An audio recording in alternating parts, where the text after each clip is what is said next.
Friends, ഞാനിന്ന് ഇവിടെ ഉലുവച്ചോറാണ് ഉണ്ടാക്കാൻ പോണത്. ഉലുവയും ഗോതമ്പും ഒക്കെ ഉപയോഗിച്ചിട്ടുള്ള നല്ല ടേസ്റ്റി ആയിട്ടുള്ളൊരു ചോറാണിത്. പ്രസവരക്ഷയിലൊക്കെ ഇൻക്ലൂഡ് ചെയ്യുന്ന ഒരു വിഭവം കൂടിയാണിത്. അപ്പോൾ ആദ്യം തന്നെ എൻ്റെ ചാനൽ ഒന്ന് സബ്സ്ക്രൈബ് ചെയ്യൂ, ഒപ്പം ആ ബെൽ ബട്ടൺ ഒന്ന് ക്ലിക്ക് ചെയ്യുക.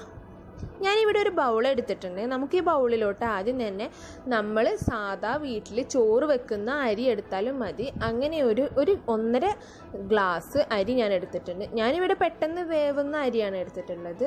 ഞാൻ എടുത്ത ഗ്ലാസ് നാഴി ഗ്ലാസ്സാണ്. ഒരു നാഴിയുടെ അളവാണ് ആ ഗ്ലാസ്സിനുള്ളത്. അങ്ങനെ ഒരു 1.5 നാഴി അരി ഞാൻ എടുത്തിട്ടുണ്ട്. അതേ സെയിം ഗ്ലാസ്സിന് ഒരു 1/2 ഗ്ലാസ് ചെറുപയർ എടുത്തിട്ടുണ്ട്. അപ്പോൾ നിങ്ങൾക്കൊരു ഡൗട്ട് ഉണ്ടാവും, ചെറുപയർ അങ്ങനെ ഇട്ടത് വേവുമെന്ന്. ഒരിക്കലും സംശയിക്കേണ്ട, വേവും. വെള്ളത്തിലിടേണ്ട ആവശ്യമൊന്നുമില്ല, ഇതിലിട്ട് കഴിഞ്ഞാൽ വേവും.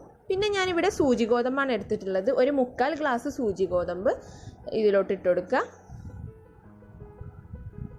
ഇനി നമുക്കിതിലോട്ട് ഉലുവയാണ് ചേർക്കാനുള്ളത്. ഉലുവ ഒരു 2 ടീസ്പൂണാണ് ഞാൻ ചേർക്കുന്നത്. അതും ഇതിലേക്ക് ഇട്ട് കൊടുക്കാം. അപ്പോൾ പ്രസവിച്ച് കിടക്കുന്ന ആളുകൾ ഉണ്ടെങ്കിൽ അവർക്ക് കുറച്ച് ഒരു 1/2 ടീസ്പൂൺ കൂടി എക്സ്ട്രാ ഇട്ട് കൊടുക്കുന്നത് നന്നായിരിക്കും.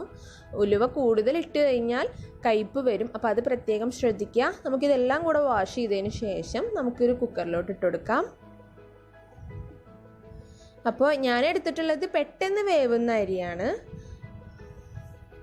ഇതിലോട്ട് നമുക്ക് ആവശ്യത്തിന് ഉപ്പിട്ട് കൊടുക്കാം.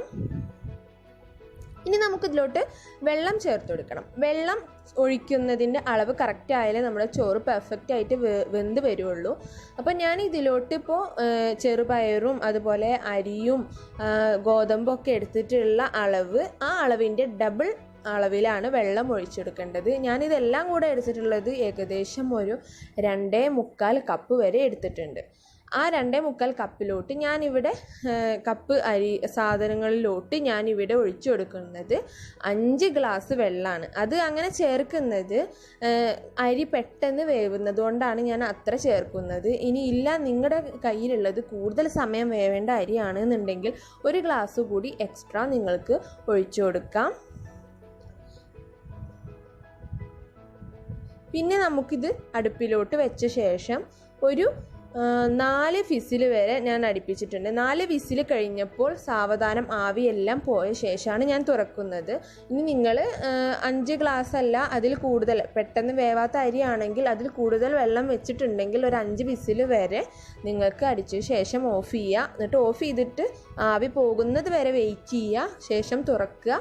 ഇപ്പോൾ ഇവിടെ എല്ലാം പെർഫെക്റ്റ് ആയിട്ട് വെന്ത് വന്നിട്ടുണ്ട്. ചെറുപയറും അതുപോലെ സൂചി ഗോതമ്പും അരിയെല്ലാം വെന്ത് ചോറെല്ലാം നല്ല പെർഫെക്റ്റ് വേവായിട്ടുണ്ട്. നമുക്കിതിലോട്ട് ഒരു 1.5 മുറി തേങ്ങ ചിരവിയത് കൂടി ചേർത്ത് കൊടുക്കാം. തേങ്ങയ്ക്ക് അവനാൻ ഇഷ്ടമുള്ളതിനനുസരിച്ച് ചേർക്കാം. ഞാനിവിടെ ഒരു തേങ്ങയും പിന്നെ കുറച്ചും കൂടി എടുത്തിട്ടുണ്ട്. നന്നായിട്ടൊന്ന് ഇളക്കി യോജിപ്പിക്കാം. അപ്പോൾ നമ്മുടെ ചോറ് ഇവിടെ റെഡി ആയിട്ടുണ്ട്. വളരെ ഈസി ആയിട്ടുള്ള ഒരു റെസിപ്പിയാണ്. പ്രത്യേകിച്ച് ഇത് ആരോഗ്യത്തിനും കൂടി നല്ലതാണ്. അപ്പോൾ നിങ്ങൾക്ക് എല്ലാവർക്കും ഈ റെസിപ്പി ഇഷ്ടമായെങ്കിൽ ഇപ്പോൾ തന്നെ ലൈക്ക് ചെയ്യുക, ഷെയർ ചെയ്യുക, ഒപ്പം കമൻറ്റും ചെയ്യാൻ മറക്കരുത്. അപ്പോൾ എൻ്റെ ചാനൽ ഒന്ന് സബ്സ്ക്രൈബ് ചെയ്തോളൂ കേട്ടോ. നമുക്ക് വീണ്ടും കാണാം അടുത്ത റെസിപ്പി ആയിട്ട്. അതുവരേക്കും ഇൻഷാ അല്ലാഹ്, അസ്സലാമു അലൈക്കും. Thank you.